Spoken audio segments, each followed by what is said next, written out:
E dando então sequência ao nosso estudo do IE Ética, vamos agora a um tema que cai em toda a prova do exame de ordem. Eu digo toda, porque é toda a prova mesmo.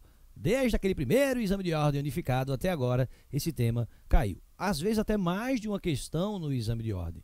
Isto porque estamos falando em direito dos advogados. Esse é aquele momento que você vai perceber que os advogados detêm uma série de direitos, de prerrogativas, estampadas no artigo 6º ao artigo 7º-B do Estatuto. 7º-B? Sim, gente, eu me refiro ao artigo 6º, 7º, 7º-A e o 7º-B, este inovação fresquinho para cair na sua prova.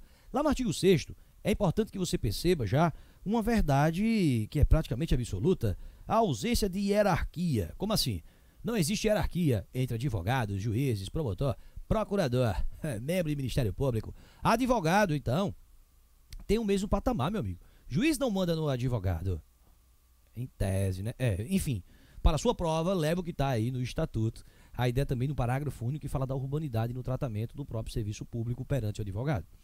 Esses artigos 6º, 7º, 7º-A e 7º-B, decoreba. Você vai ter que parar em determinado momento e ler todo ele, que inclusive também está no nosso material bem mastigadinho para vocês. O artigo 7º vai trazer um rol com uma porrada de incisos, mas que é importante esclarecer que trata-se apenas de um rol exemplificativo. Outros direitos podem ser assegurados ao advogado além daqueles. Já no inciso 1º, você vai entender que a atividade de advocacia pode ser exercida em todo o território nacional. Como eu já falei, ao ser inscrito como advogado, você vai ser advogado no seu estado ou em qualquer outro estado da federação. Só que é importante também você ressaltar alguns incisos nesse artigo 7º. Tem incisos que cai que só. Toda a prova do OAB, vez ou outra, estão cobrando ali esses incisos. O primeiro deles que eu vou destacar aqui para vocês é a previsão do inciso 4 e o inciso 5º desse artigo 7º, que vai agora na tela. Olha aí, são direitos do advogado. Olha o que diz o inciso 4º. Ter a presença de representante da OAB quando preso em flagrante por motivo ligado ao exercício da advocacia, para a lavratura do auto respectivo, sob pena de nulidade, e nos demais casos, a comunicação expressa à seccional da OAB. Muito cuidado com isso, tá?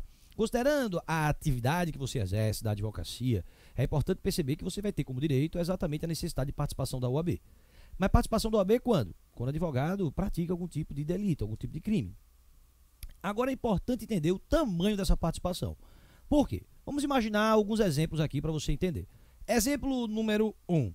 Está o advogado no estádio de futebol, torcendo para seu time, de repente arruma confusão com algum torcedor e cai na porrada. Foi ligado ao exercício da profissão? Não. A advogada está na fila do supermercado, né? Na hora do caixa. Tem uma pessoa na frente dela, ela está aqui aguardando.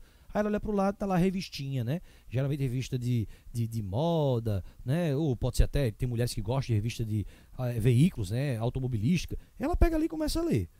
De repente, a fila da frente anda um pouquinho, vem outra mulher e coloca o carrinho na frente, furando a fila. Com licença, amiga, colega, você pegou a minha vez. Eu não peguei a sua vez. Pegou sim, eu estava aqui na fila. Você estava lendo a revista. Eu não vou sair daqui. Vai sair não? Não. Unhada, mordida e cai no chão e rola. Foi ligado ao exercício da advocacia? Também não. Terceira situação. Acabou a audiência. O juiz, você diz, excelência, o juiz, indefiro. Quando acabou a audiência, o juiz, satisfeito, doutor? Satisfeito, doutora? Satisfeito não. Bate na mesa e toma aqui, excelência. Tupufte. Deu um doidão, um murro na cara do magistrado. Foi ligado ao exercício da profissão? Agora foi. Perceba que eu coloquei aqui no cenário duas situações que não foram ligadas ao exercício da profissão e uma que foi ligada. Em qual delas a OAB vai participar? Em todas. Todas? Em todas. Rafael, não foi assim que eu aprendi. Eu sei. Mas eu vou lhe ensinar uma forma que você nunca mais vai esquecer. Porque isso aqui é pegadinha e é ética. Na hora da sua prova, cuidado. Repita comigo, senão o pombo vai lhe pegar. Misericórdia. E você vai ficar com 39 pontos. Você vai repetir comigo assim. A OAB sempre participa. Quer ver? 3, 2, 1. A OAB... Foi fraco. De novo. A OAB sempre participa. Muito bem. A OAB sempre participa, caramba. Mesmo que não tenha sido relacionado à profissão ou relacionado à profissão, isso, a diferença está no tamanho da participação dela. Porque se não foi relacionado ao exercício da profissão, a briga no estádio de futebol, no supermercado, a OAB vai participar também. Porque ela tem que ser pelo menos comunicada quanto àquela ocorrência. Já relacionado ao exercício da profissão, vai ter uma participação maior da OAB, porque além de comunicada, para ser lavrado o respectivo auto, tem que ter a presença de um representante da OAB. Mas em ambos os casos a OAB participou. Digo isso porque duas questões historicamente já foram cobradas pela FGV que o aluno que não tivesse ligado nessa pegadinha ia dançar. A primeira delas falava que um marido, advogado, praticou violência doméstica contra sua esposa. Doméstica. Aí logo na letra A ele colocava: considerando que não foi relacionado ao exercício da profissão, é dispensada qualquer formalidade pela condição de advogado. É mesmo, só participa quando é na profissão. O pombo cagou na cabeça do candidato. Por quê? Tem sim uma formalidade, tem que ser pelo menos comunicado. E a outra situação, foi até mais recente, foi exatamente o advogado que furtou garrafas de vinho, de valor expressivo em um supermercado. Aí perguntava nesse contexto se precisava participação da OAB no sentido de ir um representante. A resposta seria não, mas deveria ser comunicado. Veja que em ambos os casos não foi relacionado ao exercício da profissão, mas teve participação da OAB. Menor, mas teve sim. Tome cuidado. E o inciso, então, quarto agora vai dizer, o inciso quinto, perdão, vai dizer o quê? O inciso quinto agora vem com a informação que diz: também é direito não ser recolhido, preso, antes de sentença transitada em julgado, senão em sala de Estado Maior, com instalações e comodidades condignas, assim reconhecidas pela OAB, e na sua falta em prisão domiciliar. Muito cuidado. Você, como advogado e advogada, você ostenta uma condição, uma figura, uma profissão que tem que ter muita coragem. Inclusive também muito estereotipada, né? Pessoas que não gostam de advogados, criminosos que também não gostam de advogados. Então talvez não fosse prudente colocar o advogado em uma cela comum com os demais presos, que pudesse inclusive atentar contra a própria saúde, a própria vida do advogado. É fato isso. Então uma coisinha que eu quero que você coloque na sua mente, logo agora. Advogado respondeu a um processo. Enquanto ele está respondendo ao processo, milita ao lado dele a presunção de inocência. Se aquele processo penal acabou, foi sentenciado, condenado, transitou em julgado, ele vai ser preso aonde? Acabou o processo? Acabou. Foi condenado? Condenado. Dá para recorrer? Dá, mas não. Vai ser preso aonde? Sala de Estado. Não. Vai para o regime comum, dividido em sexo, escolaridade e tudo mais. Comum. Rafael, então não entendi o inciso. Perceba. Eu estou falando que depois que todas as esferas já foram exauridas, já transitou, meu amigo, não vai ter mais boquinha para ele não. Agora, durante o tramitar, que está ao lado dele a presunção de inocência, caso venha a ser decretada aquelas prisões cautelares, provisórias, aí ele não vai poder ser preso no sistema comum não. Ele vai ser preso aonde? Em um de dois locais. Sala de Estado Maior. Ou na sua falta, prisão domiciliar. Rafael, o que é sala de Estado Maior? Quando o Estatuto veio ao mundo, ele colocava então que a OAB iria reconhecer a sala de Estado Maior. A OAB reconhece? É. Então sala de Estado Maior para meu advogado ser preso é aquela que tem um ar-condicionado de 20.000 BTUs. Cama king size, com molas e sacadas individualmente. Tem que ter uma televisão de 60 polegadas, 4K, full da full, com acesso ao Netflix, Amazon Prime. Tem que ter um frigobar com Stella Artois, Heineken, Ice. Me leve preso para passar uns dias lá. É um hotel. Então hoje, gente, a de 1127, essa daí, ó, 1127, dígito 8, declarou inconstitucional a expressão assim reconhecidas pelo OAB. Hoje quem reconhece a verdade é a própria administração pública. Então falam hoje como sendo sala de Estado Maior, prisões em quartéis ou mesmo em salinhas da Polícia Federal, como a gente até encontrou alguns políticos aí presos nessas salas. Então, atenção a isso, tá? Não é para ser preso antes de transitar em julgado. Não é. Depois de transitou, ele vai ser preso em sistema comum. Mas caso venha a ser preso antes de transitar em julgado, sala de Estado Maior, reconhecida pela própria administração, e caso não tenha, prisão domiciliar.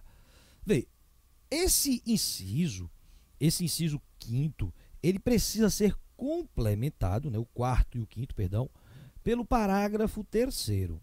Olha o que diz o parágrafo terceiro. Ele diz isso aqui: o advogado somente poderá ser preso em flagrante por motivo de exercício da profissão em caso de crime inafiançável, observado o disposto no inciso 4º deste artigo. Então, para ser preso em flagrante, no exercício por motivo de exercício de profissão, o que tem que ser inafiançável, porque do contrário, deve a autoridade arbitrar a fiança e determinar a liberdade do advogado.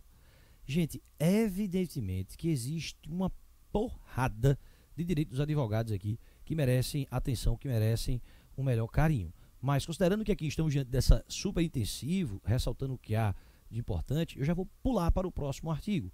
Eu me refiro agora à previsão do artigo 7º-A. Olha o que diz o artigo 7º-A aí no comecinho da sua tela. Esse artigo 7º-A, só para voltar no nosso material e você entender, vai falar agora dos direitos das advogadas. Muita atenção, porque isso vem caindo recentemente.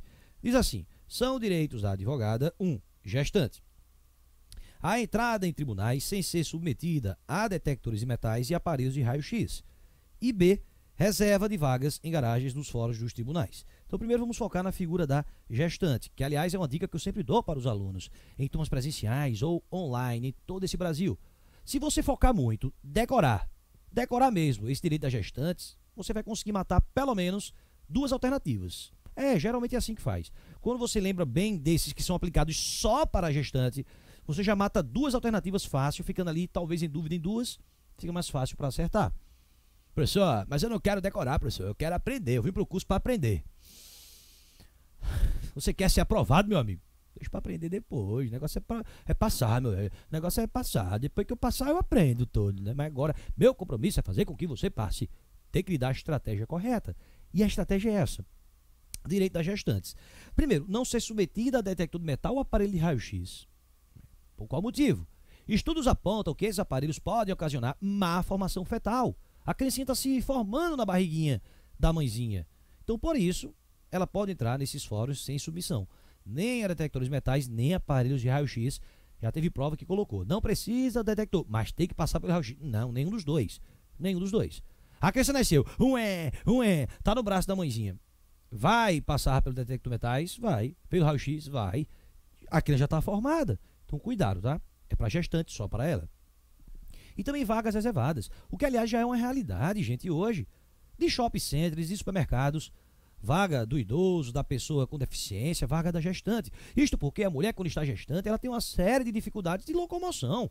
A coluna dói logo, tá com um pezinho a mais por conta da barriguinha, perna fica inchada, tem dificuldade de respirar, circulação sanguínea é complicado. Então não dá para fazer com que a coitada da advogada coloque o carro lá longe e venha andando. Rafael, já nasceu a criança, e aí? Ela bota o carro longe. Até para poder, olha aí, já ir fazendo exercíciozinho e voltar para o corpício, olha aí o Brasil. Enfim, gente, muita atenção a isso, tá bom? Porque é aplicado só para a gestante. Se já teve neném, não vai ter vaga reservada mais não. Acabou a boquinha. Passando. Agora, inciso 2. Para a lactante, a adotante ou quem der à luz, acesso à creche onde houver ou local adequado ao atendimento das necessidades do bebê. Dada para quem? Lactante, adotante ou quem der à luz. Rafael, por que não colocaram a gestante aí? Gente, ele está dando direito de local, creche ou local adequado para o bebê.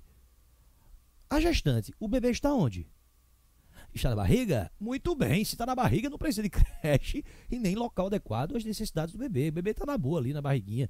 Então isso aí é para as demais. Ou seja, adotante, lactante ou aquela que deu à luz. Rafael, lactante que deu à luz não é a mesma coisa não? Nem sempre, né, gente? Temos situações ali de que mulheres que deram à luz, mas que não têm lactação, né? Então cuidado com isso, tá? O que mais? Inciso 3º, esse aqui é dado para todo mundo, para todas elas. Gestante, lactante, adotante ou quem der à luz, preferência na ordem das sustentações orais e das audiências a serem realizadas a cada dia, mediante comprovação de sua condição. Vê que legal. Então, a gestante não pode ficar muito tempo na rua, ela tem problemas de dificuldade de respirar. Deixa ela fazer logo a sustentação dela, deixa ela fazer logo a audiência, que ela vai para casa cuidar da sua saúde, para que sua criança possa vir ao mundo da melhor forma possível. O que mais? A lactante, meu amigo, tem uma criança que vive, que depende do leite dela. Então não dá para deixar a mãe na rua resolvendo as coisas e a criança em casa, passando fome. Dá preferência para voltar logo para casa. O que mais? A adotante. Estudos apontam que os dias iniciais de uma adoção são fundamentais para que a criança, o jovem ou adolescente possa se adequar ao seio familiar. É importante a participação da mãe. Resolve logo e vai para casa. E quem dera luz? No mesmo sentido, poder ficar logo com a sua criança. Então, esse é um direito que é aplicado para todas. Precisa que o cliente autorize? Não, mas é preciso que você comunique a ele, tá bom? É importante isso. É importante que você sempre tenha essa relação clara com ele. E aqui, especialmente no inciso 4º, ele vai dizer que a adotante ou quem der à luz, suspensão, esse aqui é muito bom, viu? Suspensão dos prazos quando for a única patrona da causa, desde que haja, olha aí o que eu falei, notificação por escrito ao cliente. Não é que o cliente vai autorizar, tem que ser pelo menos notificado. Sempre notificar e esclarecer o cliente é importante. Detalhe, gente, suspensão por quanto tempo? 30 dias. A suspensão é de 30 dias. A licença maternidade é de 120 dias. Mas a suspensão sempre de 30 dias. E essa suspensão... pô, vai-te embora, pô. Essa suspensão ela só vai ser aplicada, só vai ser concedida se for a única patrona. Isto porque talvez o cliente tenha constituído aquela advogada e mais 2, 3 outros advogados. Então não vai o processo parar. Tem outro que pode representá-lo. Então o processo não vai ser suspenso. Muito cuidado com isso, tá? E para a gente fechar, muito bacana, tema recente, olha aí, inovação. A Lei contra Abuso de Autoridade, a Lei 13.869 de 2019. Ela veio e trouxe ali várias previsões quanto à noção de abuso de autoridade do nosso país. Dentre essas previsões, passou a criminalizar a violação das prerrogativas do advogado. É o artigo 7º-B. Mas não foram todas elas, e sim essas aqui que estão lá previstas no artigo 7º-B. Para você poder entender o que eu estou falando, olha aqui, constitui crime violar direito ou prerrogativa de advogado previstos nos incisos 2, 3, 4 e 5 do capítulo do artigo desta lei. Pena, detenção de 3 meses a 1 ano e multa. E quais seriam esses casos? Olha aí, a inviolabilidade do escritório ou local de trabalho. Entraram lá à torto e à direito no escritório do advogado, sem ordem judicial, aloprando, né, expondo os clientes do advogado, coisa feia. Crime, meu amigo. Proibiu a comunicação com clientes. Meu amigo, hoje nós sabemos que a própria Constituição, ela proíbe a incomunicabilidade do preso. Todo mundo que é preso tem direito a fazer uma ligação para seu defensor, para seu familiar. Então, violou isso, crime também. O que mais? A participação da OAB na prisão, como a gente falou. A ideia de comunicar, se não for relacionado ao exercício da profissão, e ter a presença, quando relacionado ao exercício da profissão, a ideia de que a OAB sempre participa. Então, se por acaso não foi dada essa oportunização, isso também é crime. E, claro, não respeitar o local da prisão, que nós já vimos. Sala de Estado Maior, hoje definida pela própria administração pública, na sua falta, prisão domiciliar. Colocaram o advogado em uma cela comum com outros criminosos antes do trânsito em julgado. Sacanagem com o advogado, sacanagem com a advogada. Então, por isso, não pode. Neste caso, também seria considerado crime. Enfim, acredito que essa aqui é a bola da vez, por ser uma grande inovação e deve estar caindo aí nas próximas provas do exame de ordem. Bom, sobre direitos advogados, essa é a linha geral, mas eu ainda quero falar com vocês sobre outro tema muito bom para a prova, sociedade de advogados. É preciso entender que o artigo 15 ao 17, ele vai acabar estabelecendo algumas regrinhas para a sociedade de advogados que eu preciso que vocês entendam, pelo menos a regra básica disso aqui. Percebam, você sendo advogado e advogada, você pode atuar como pessoa física? Sim. Usando o seu CPF? Pode. Evidentemente que para efeitos tributários a pancada vai ser maior, porque pessoas físicas acabam recebendo impacto tributário, notadamente imposto de renda, maior do que pessoas jurídicas. Então é por isso que muitos advogados resolvem então criar pessoas jurídicas, ter um CNPJ e, portanto, criavam sociedade de advogados. Vários advogados se juntavam através do propósito de exercer a profissão, a advocacia. O problema é que nem sempre essa sociedade dava certo. Por quê? Porque às vezes tínhamos gênios incompatíveis, né? Muitas confusões, ou pessoas que não conseguem se dar bem com outras e acabam não se dando bem nessa ideia de ter outros sócios. E agora, eu quero montar sozinho. Poxa, eu não posso montar sozinho não. Agora pode, desde 2016 pode. O que eu quero que tu compreenda é que já no artigo 15 do Estatuto, você vai encontrar duas modalidades de sociedade. A primeira delas é a chamada sociedade simples, quando 2 ou mais advogados se juntam através do intuito de exercer a atividade da advocacia, tendo, portanto, o seu CNPJ. Mas hoje também é possível a possibilidade de se criar a sua sociedade unipessoal de advocacia, em que o advogado vai atuar sozinho, ele e ele mesmo. Sendo pessoa jurídica, isso, ele é sócio de quem? Dele mesmo. É até interessante porque o Estatuto autoriza que eventual sociedade simples, mais de um advogado, depois vire sociedade unipessoal. Este comprou a cota dos demais, não importa os motivos, se foi briga, se foi de comum acordo, é possível sim que uma sociedade simples vire sociedade unipessoal. Como também é possível que uma sociedade unipessoal vire sociedade simples.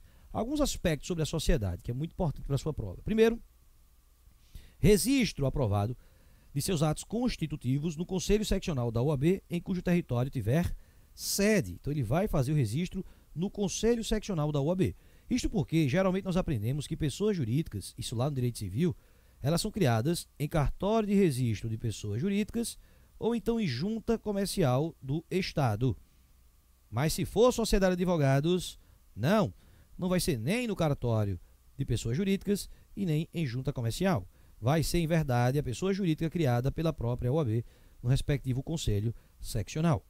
Não é permitido fins empresariais, atividades ou pessoas estranhas à advocacia e nem nome fantasia. Fins empresariais, aqui você vai ter advocacia, aqui você vai ter barbearia, aqui você vai ter contador, corretor, não pode. Pessoa que não é advogado, olha, eu não sou advogado, mas eu vou entrar com real. Aí tu é advogado, a gente monta. Não pode. Em que pese, a gente sabe que na prática acaba acontecendo. Protozoários junto com advogados. Como assim? Brincadeiras à parte, nós sabemos que existem muitos estagiários que dão banho em advogados. O estagiário que faz a petição, que pega a jurisprudência, o advogado só assina, ele leva no fórum, ele protocola, ele sobe, conversa com o assessor, conversa com o juiz, conversa com a vara, ele é desenrolado. Mas precisa de alguém para assinar. Apesar de que isso é crime, viu? É infração disciplinar. Crime não, infração disciplinar. Lá no artigo 34, logo nos primeiros incisos, assinar sem ter participado daquele trabalho. É infração disciplinar pelo advogado. Não que isso exista no Brasil, isso não existe. Mas enfim, então talvez, gente, exista uma sociedade entre aquele estagiário e aquele advogado. Essa sociedade pode ser registrada perante a OAB? Não. Essa sociedade ela pode existir apenas como sociedade de fato, mas de direito não pode não. Então cuidado com isso, tá bom? Não pode. Nome fantasia. Bota pra dentro que já ganhou escritório de advocacia. Nunca perdi uma causa, escritório de advocacia. Chuck Norris, advogados. Não dá, né, gente? Nome fantasia também não pode. Filiais de escritório. Vou constituir uma filial do escritório. E aí, como é que funciona? O ato constitutivo deve ser averbado no registro da sociedade de que faça parte e arquivado no Conselho Seccional em que se está lá. Então vamos supor, eu tenho aqui na OAB Pernambuco a minha sede, vou montar uma filial lá na Bahia. OAB BA, lá na Bahia. O que é que eu faço? Eu averbo em Pernambuco e arquivo lá na Bahia o registro dessa filial. E os sócios são obrigados à inscrição suplementar. Lembra que nós falamos no bloco, aula anterior sobre esse tema? Então, neste caso, mesmo que não tenha habitualidade, olha, eu estou aqui em Pernambuco e meu sócio é que vai tocar o escritório na Bahia, a filial da gente. Eu não vou nem lá, eu não vou ter nem 5 causas, eu não vou nem conversar com o juiz, não vou ter nada. Eu vou permanecer em Pernambuco. Eu vou ter que ter inscrição suplementar lá na Bahia? Vou. Mas eu não vou atuar lá. Mas vai. Por quê? Porque você é dono. É por isso que muitas vezes você encontra uma petição de um advogado com 10 inscrições perante 10 estados diferentes. Por quê? Você acha mesmo que ele está advogando com a habitualidade de todos esses estados? Tá não, gente. É porque ele é dono de escritório que tem filiais em todos esses estados. Certamente ele não é um advogado que ganha R$ 1.500 por mês. É misericórdia. Bom, avançando mais, denominação da sociedade é tema bom. Vamos lá na tela. Olha aí, a denominação. Se for uma sociedade simples, aquela que tem ali 2 ou mais sócios, como é que funciona a denominação?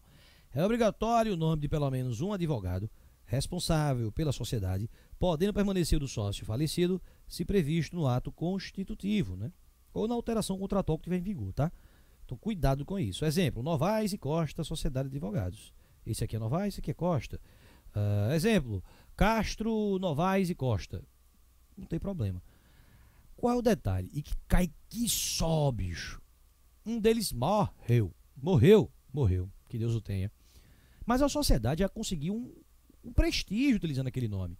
É obrigatório tirar o nome do advogado se tiver no ato de constituição ou na alteração em vigor. A regência, o registro lá na UAB. Se tiver a possibilidade de permanecer o nome do sócio falecido, ele fica. Por quanto tempo? 6 meses? 1 ano?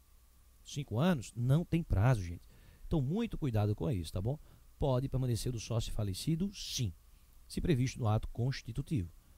Beleza, e se for sociedade unipessoal? Aquela que é ele sendo sócio dele mesmo, como é que funciona? Ora, olha aí a denominação. Sociedade unipessoal de advocacia deverá ser formada obrigatoriamente pelo nome do sócio, do advogado, né, que é o sócio, completo ou parcial, acompanhado posteriormente da expressão sociedade individual. Ah, isso aqui é muito bom. Individual de advocacia. Exemplo, Rafael Novaes, Sociedade Individual de Advocacia. Então pode ser o nome completo ou parcial. Rafael Victor Novaes, Sociedade Unipessoal de Advocacia.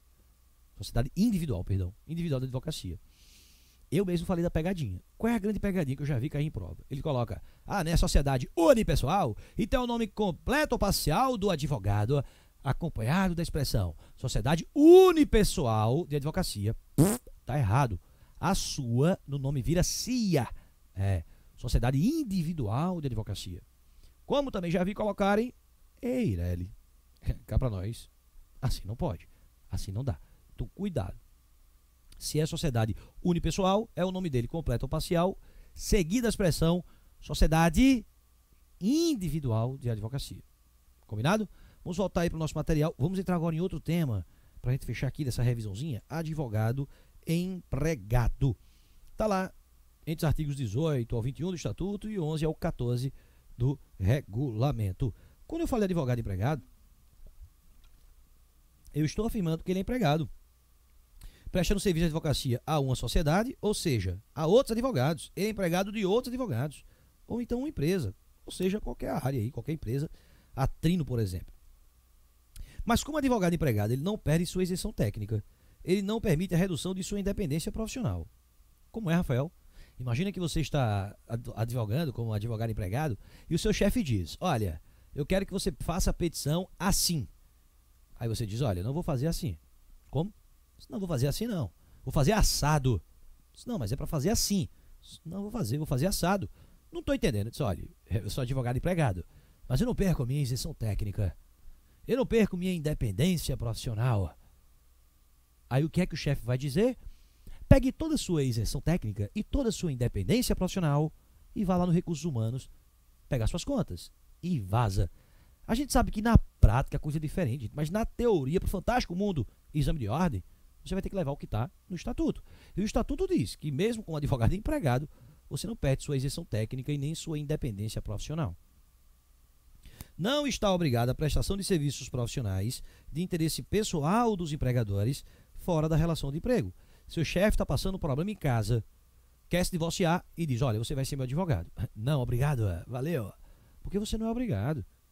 Rafael, na prática, acaba indo, né? A prática é diferente. Mas na teoria não é obrigado. O que, inclusive, é importante ressaltar que isso não se mistura com a sua remuneração. Você tem direito a honorários fora daquela relação do empregatícias, caso você aceite. Então, cuidado. Jornada de trabalho.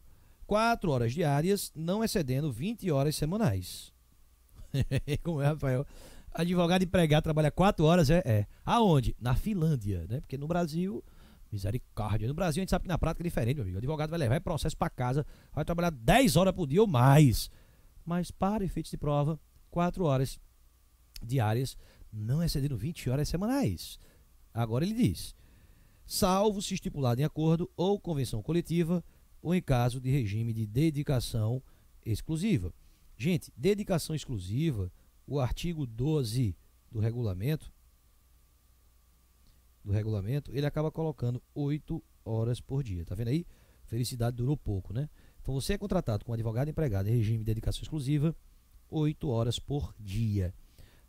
As horas excedentes, a jornada de trabalho, horas extras, são remuneradas por um adicional não inferior a 100% do valor sobre o valor da hora normal. Então, hora extra, 100%. E a hora noturna?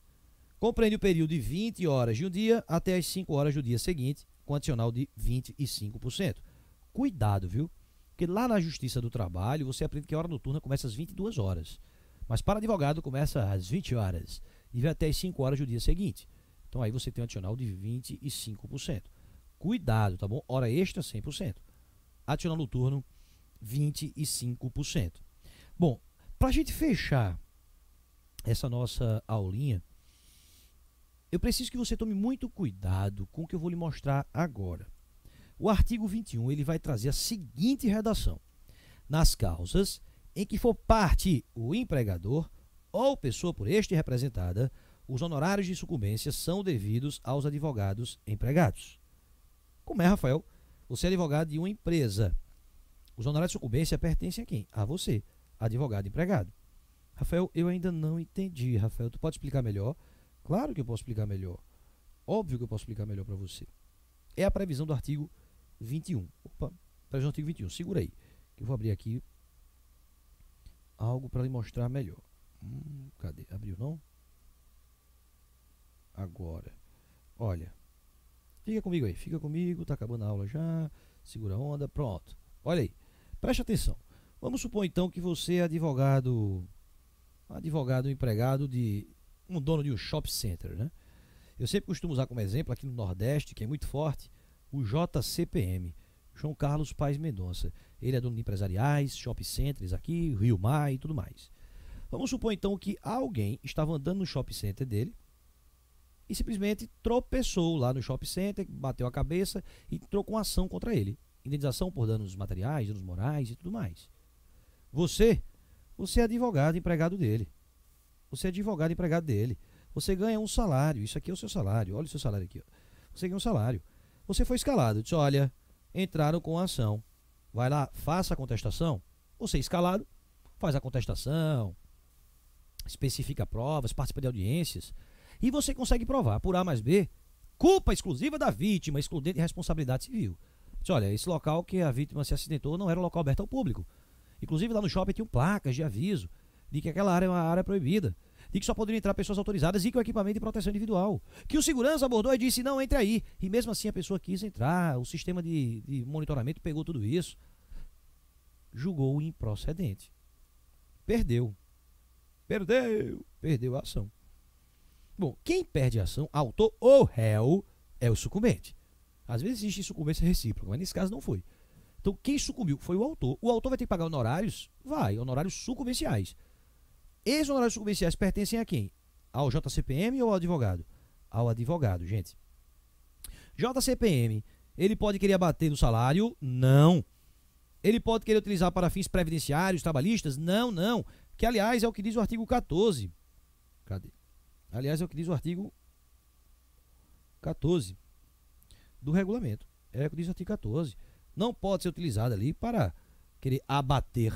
Não, ele vai ter direito a tudo, meu amigo. Vai ter direito ao salário dele e vai ter direito também ao honorário sucumbencial. Interessante, né? É como se fosse um extra. Além de ganhar meu salário, eu, advogado empregado, eu vou ganhar esse extra. O problema é que... E lá vem bronca, né? Vem. Dá uma olhadinha. Parágrafo único. Mesmo artigo 21. Parágrafo único. Ele vai dizer assim: os honorários de sucumbência percebidos por advogado e empregado de sociedade de advogados são partilhados entre ele e a empregadora na forma estabelecida em acordo. Como é? Ele é advogado. Mas não é mais de JCPM, não. Ele é advogado empregado de outros advogados. Os honorários serão, então, partilhados. Aqui, meu amigo, é o lobo comendo o próprio lobo. Como assim? Imagina que, na verdade, você é advogado empregado, não de JCPM, mas de uma sociedade simples ou de uma sociedade de pessoal de advocacia. Você acha mesmo que esses advogados aqui, os donos, vão gostar da ideia de lhe pagar um salário e você ainda ter direito ao honorário sucumbencial sozinho? Claro que não. Vai ser repartido entre eles e o advogado. Repartidos como meio a meio? Foi dito aí que era meio a meio? Não. Na forma estabelecida por eles. Geralmente vão pegar 2%, vão dar para o advogado e vão ficar com o restante. É por isso que muitas vezes, quando o advogado recebe proposta para ser advogado empregado de empresa, ou advogado empregado de uma sociedade de advogados, ele prefere ser advogado de empresa. Por quê? Porque vai ter o salário e todo o honorário sucumbencial pertence a ele, vai para o bolso do advogado. Muita informação para revisar, é verdade. Mas eu espero que vocês tenham gostado e complementem esse estudo com o nosso material. Aguardo todos vocês em uma próxima. E aí, ética!